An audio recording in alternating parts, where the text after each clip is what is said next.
23rd of June, 2023, Friday. This Cal, once again, thank God it's Friday. Let's have a good rest over the weekend. But before that itself, I promise you a powerful video. Today, this is the one. Seriously, do you know that who is a market manipulator? Now, coming from my mouth may not be exactly true, but what if it comes from someone's company? This is incredible. Watch all the way. This is going to be a very impactful video. Let's go. All right, disclaimer apply as usual, and thank you, Ames, for the kind sponsorship. All right. Okay. All right. So first of all, before we go to the details, there's something very interesting in the media now. Apparently, this our Elon Musk, okay, has decided to try to basically invite this Mark Zuckerberg for cage match. All right. Apparently, this was sent. All right, and this Mark Zuckerberg actually accepted it. And the thing is this, we all know that Elon Musk is 6.2, all right, and this 6 feet tall, 6.2, and Zuckerberg is at 5.8. So the thing is this right now, right, this is a cage match. It's a very popularized mixed martial arts and MMA franchise. So apparently for something as well, right, this is really happening. This is really cool. Now, of course, I don't think eventually they will have a fight. Like, come on, man, two richest men on earth doing all this thing. I don't think so. Maybe they just go to the place, make a bit of marketing and some branding and probably some stage movement, and that's about it. It's just more for hype. Okay. So, but again, this is interesting. All right. Okay. Now put that away. Let's talk about the Bitcoin first. Now, Bitcoin has shot up the last few days. Now, I've been telling you guys that Bitcoin will be going higher, but I didn't know it would go to 30,000, to be honest with you. So what's the main reason? Because Bitcoin has staying power, according to Jerome Powell himself, as an asset class. Wow. Now, all the way we thought that the Fed and all the officials were thinking that Bitcoin is just, something cannot be trusted. But somehow, ever since that we know that a new filing by BlackRock, right, a Bitcoin spot ETF. Wow, apparently this have changed everything. Okay, so that's the reason why sometimes in life is like that. The rich people, they kick away Binance in a way, they kick away all the exchanges, and now they come and tell you that, okay, all is good. Okay, so we all know that China have been saying that Bitcoin will go to zero. Many kinds of trading coin was zero, but I can see Bitcoin is still going higher. Now, I'll be honest with you, I don't think you'll go any higher than 30,000 for meanwhile. I think that there will be a pullback in the near term. So watch out for that. Okay, back to 28,000. But of course, if it stays strong, of course, the next wave, it can really go to 35,000. But to me itself, I'd rather buy this Bitcoin later part of the year, not now. Yeah, but again, this is explain why Bitcoin shot up the last few days. What a twist. All right, so let's discuss what happened last night. Okay, the Dow Jones basically ended flat. The Nasdaq rallied 174 points and S&P up by 16 points. Okay, so basically you can see Microsoft, Google, Meta, Apple all going higher. Amazon 4.76%, 4.26%. So basically, it was all the FANGs counter going up. But one thing to note was the financial sector. Interesting. JP Morgan down by 1.93%, Bank of America 2.14%, Wells Fargo down by 1.42%, and Morgan Stanley down by 2.13%. I don't like this. To me, it's all right. This is not a good sign at all. I'll tell you more in detail, and because I feel that right, there could be further pullback from the US Dow Jones itself. So let's see what CNBC had to say. The Nasdaq rise to end the 3 days losing streak as investors stand up the tech shares. So basically, people come back to buy the tech shares because they were like up for quite a while. Then last 3 days were down. So people feel that it's cheap to buy right now and they go in. But who were the buyers? Apparently are the retailers. This is crazy though. I'll tell you more in details later. But if retailers are buying while the hedge funds are selling, then you just have to be very careful. So the thing is this, we all know that Boeing Spirit Aero System was down by 9%. A lot of problem happening around Boeing. But of course, main thing is that Boeing was down by 3% last night too. So that also weighed on the Dow Jones. So basically, we all know that Jerome Powell said that more rate hike is starting to happen. And of course, we all know that now Bank of England just raised 50 basis points. It's a stunner because everyone was looking at 25. And this is not a good sign at all. So let's see what we have on the BOE side. What is the reason why they decided to hike the 0.5? Let's bring it away. Let's go. Said that there is significant news that inflation in UK will take much longer to decline. The rate hike has surprised analysts who had expected a 0.25% rise. In fact, the UK central bank had given little to no indication of such a steep rate hike this time. Now, the Bank of England's rate increase comes a week after the European Central Bank decided to raise the lending rate to 3.5%. Bank of England Governor Andrew Bailey defended the move, which was approved 7-2 by the UK Central Bank. He said that the Bank of England will do, quote unquote, whatever is necessary to return to inflation under 2% in the medium run. UK faces a tricky inflation challenge as inflation has been slow to fall from the 41-year high of 11.1% seen last year. All right, so apparently this is interesting. All right, anyway, the point is this right now. Why they rate hike it? Because of this reason, more of this one. Let me show you now. Bank of England decided to do that is because inflation is persistent, and this is not a good news because if you look at the data right now, oh gosh, look at it. The CPI data came down from 11%. Yes, that was a good sign, but the core CPI went up instead. Oh dear.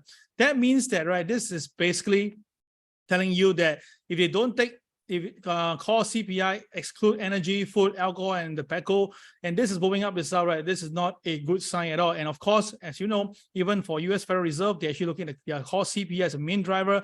And of course, theirs is also not really coming down much. So that's the reason why there's a high chance that the Bank of England will continue to raise rate all the way to about 6%. And if this happened as well, we're going back to what happened in 07, 08. And of course, we know what happened later on, right? Because when you rate hike too much, definitely the banks will get hit. That's why you can see that some of the banks are not performing well right now. And this is because the main reason is because to combat inflation, all right? But the thing is this, Jerome Powell recently just testified before the House Financial Service Committee. And what did he say? Apparently, he is also expecting more rate hike to come. Right, to him itself, right, there's a couple of rate hike of level we need to go to get there. Apparently, he says that one of the governor, Michelle, says that right, we need at least 2 more rate hike. And 3 officials were also looking at the same number, only that this Fed President Raphael says that no, I think this is good enough, but he's the only one that is actually to the dovish side. So in short itself, right, very good chance to see at least 2 rate hike to 5.6%. To me itself, I think can go even higher to even 6%.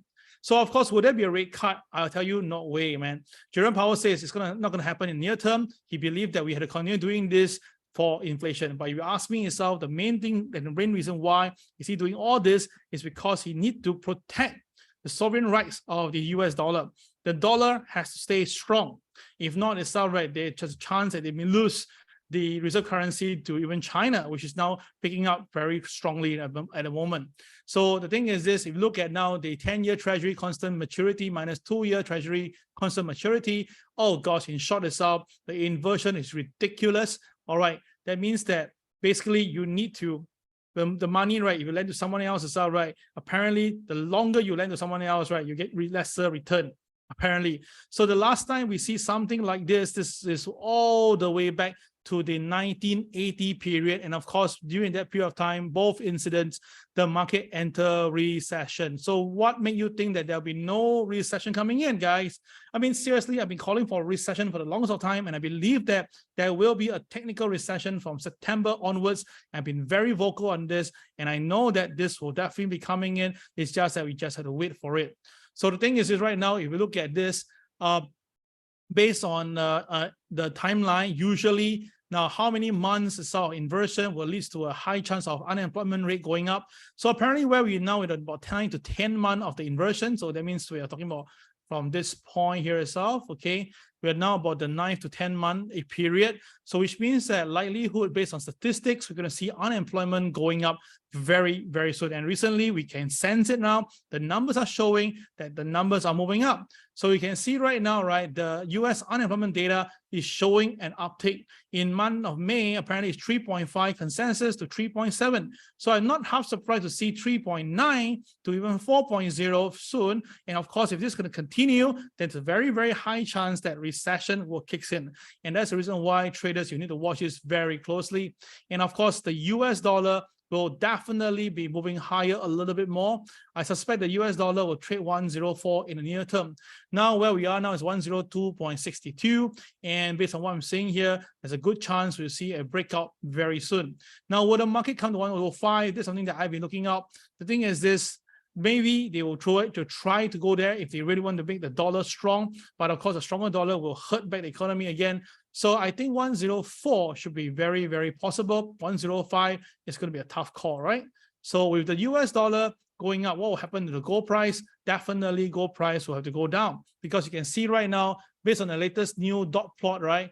Most of them are actually looking at 5.6. Yes, indeed. Most of them is looking at 5.6% of interest rate, okay, for the entire 2023.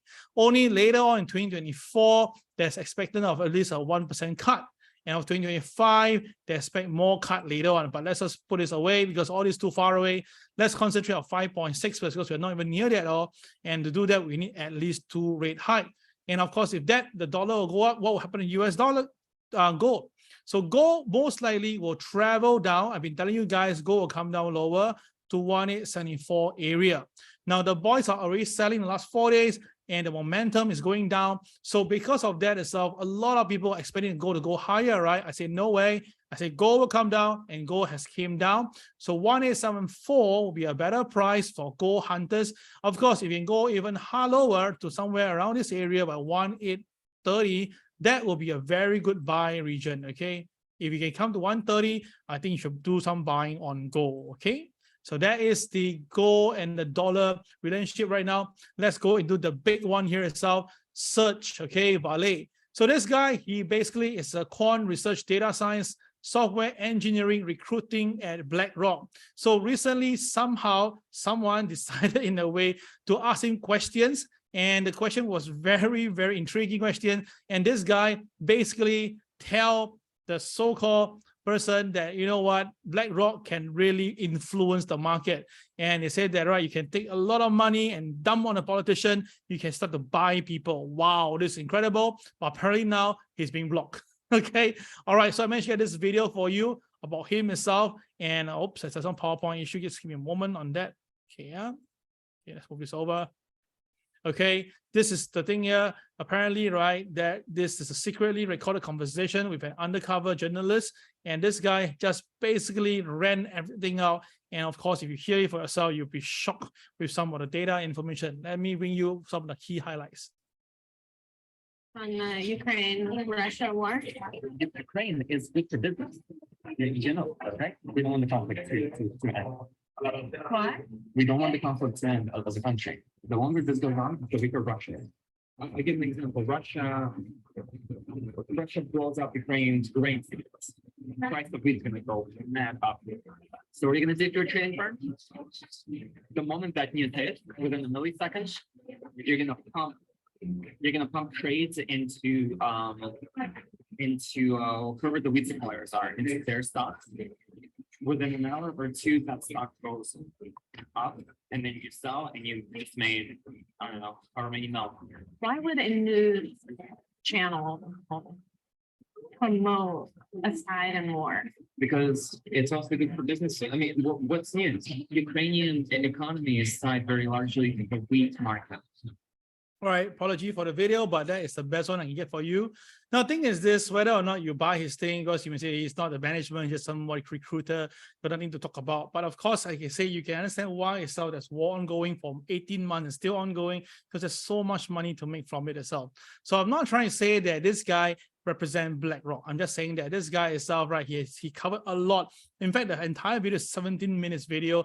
He covered how they can buy the politician, how can you use the money, and if the guys are selling itself, they expect the market to fall. So all this, you can watch it on your own through YouTube. Yeah, I try to prevent myself from getting myself into trouble with the thing. So one thing is that I want to tell you now is the important part of the market. Now, the KRE Index with the bench SPDR, you can see right now it's trading back to 35. It went up to about 38 recently, right here. Okay, let me show to you. It's at 38 recently. Then after that, now it's coming back down to 35. Okay, this is not a good sign because as you can see, 35 is a very strong hold, it's strong support. If the market break 35, it may come back down to 32. And that's not nice at all, right? Because we can see the market actually rebounded pretty strongly here. A retest of it could crack the market lower. Now, what is more frightening is if I replace this and overlay this with the Dow Jones. Oh goodness, take a look, guys. Now, the one in purple is the Dow Jones. You can see back then during the pandemic period itself, where the KRE started to go down, broke the 200-day moving average. Wow, look at the way the KRE slammed down. But the thing is this, the Dow Jones also came down all the way from 30,000 all the way to 20 to 18,000. Then you notice that, right, they move in tandem, in fact, to a point of exactly, you see. So if the banks are doing well, naturally the Dow will do well, and you can see they've been following the T even to the nearest of last year, recently, and everything. But then the decoupling has come in the early, after the about the first quarter of this 2023. Apparently, it doesn't move the same way anymore. We can see that the KRE started to slam down, but the Dow began to maintain its different course. So it's either we're going to see a big rally coming in that push the Dow all the way to a new high, or that means that the Dow has a long way to go to reach back where the KRE is. And of course, if this could go down, right, we may see all the way to the 28,000 level. So this is something crazy, because if you remember, I was saying this the last 2 weeks. All right, let me have my mouse having some issue here. Okay, hold on here. I can't find my mouse suddenly. Oh gosh. Okay, here we go, mouse. Okay, guys, give me a moment. Yeah, something wrong with my site here. Okay, remember I said this right a couple of weeks ago. I've been telling you this, will the market peak between 13 to 15 of June? And I tell you that mathematically, if the Dow Jones do come down, break below 34,200, we can see going on 31,800. Do you remember that? That was something that I shared, and hopefully you can go back to that video to see what I shared on that day itself, because that was the day where this Morgan Stanley, sorry, the day where Goldman Sachs came in and tell the whole world that they're going to go to 4,500. And in fact, it just upgraded 4,700. Oh gosh. Okay. Now, the thing is I really don't think that the market will go into any better situation, because now the Conference Board Leading Economic Index, the LEI, is declining further in May. Oh, this is not good at all. So the thing is this, by declining now itself, right, the building permits is the one that drag it up, but the average consumer expectation continue to slide. People are really getting uncomfortable with the current situation. They don't like it at all. If the LEI now is continuing to slide, this is not a good sign. And of course, when it goes down in a way like this, you can see in the past, whenever you see the thing goes down in a very fast pace, remember that was back in where the US market dropped by basically 12,000 points for the Dow Jones, and also where it was back then itself during the Lehman Brothers time. So with this is happening right now, how can you tell me that there will not be any impact on the stock market? So of course, again, I'm just showing you facts and figures. You make your own final decision. But we can see right now, the LEI 6-month growth rate is really dipping down to below the -4%. And of course, usually that will lead to a warning signal, and recession should be very, very, very soon. So that's the reason why I believe that recession is coming out in 2023 and also 2024. Then of course, the main thing is this, while you are saying that, but cannot be, the stock market is going up, right? Yes, because the retail army have been buying $1.5 billion on single stocks in a week. So that basically pushed the market, because the boys push it up, the retail follow in, and everyone thinks that this is time to buy. I'm pretty sure a lot of YouTubers are calling for buy right now, but you can see that in the past and history, whenever you see a huge amount of buyers from the retail side, we all know that usually that is a turning point of the stock market, because someone has to pay the bills. So think about this right now, that the last time we see something of similar, we can see the market really, really pulls back. So all I can say is this, when the retailers are buying shares, you just need to be very, very careful, because usually they are wrong. In fact, hedge funds sells US stocks for 9 of the past 10 days. Apparently now they are selling, the hedge funds are selling. So they are saying that, right, a pullback is going to come soon. And the thing is this, what retail buying now, it's time to get out of the market. This is incredible. So basically, based on my own indicator itself, you can see that the boys are still buying. My momentum is still good. And even my KRW is still okay. So this pullback itself, would it be just a temporary one? Would it be a recovery soon? All eyes on this MA30. Because I strongly believe that if the market turns below MA30, the selling should bring it down all the way to MA200 level. Now that's about nearly 500 points. Now the CCYR, meaning yellow turns to red, already give us a sign, and that's the reason why I have to be careful. And of course, the peak itself was on the 16th of June. So basically, to me itself, it's okay. I can't be perfect, but if you have, remember what I tell you, you take profit, you have at least saved yourself easily 500 points of downside. Okay, so guys, in my opinion itself, right, we should see a potential recession from September onwards. Okay, a recession coming from September onwards, and hopefully it's all right. You guys can capture this and make a lot of money. And after that itself, I believe that the market will come down and then after sideways and start to go up again in the later part of the year. All right, let's see what happened. It's Kel signing off. Take care and enjoy your weekend and stay safe. Bye-bye.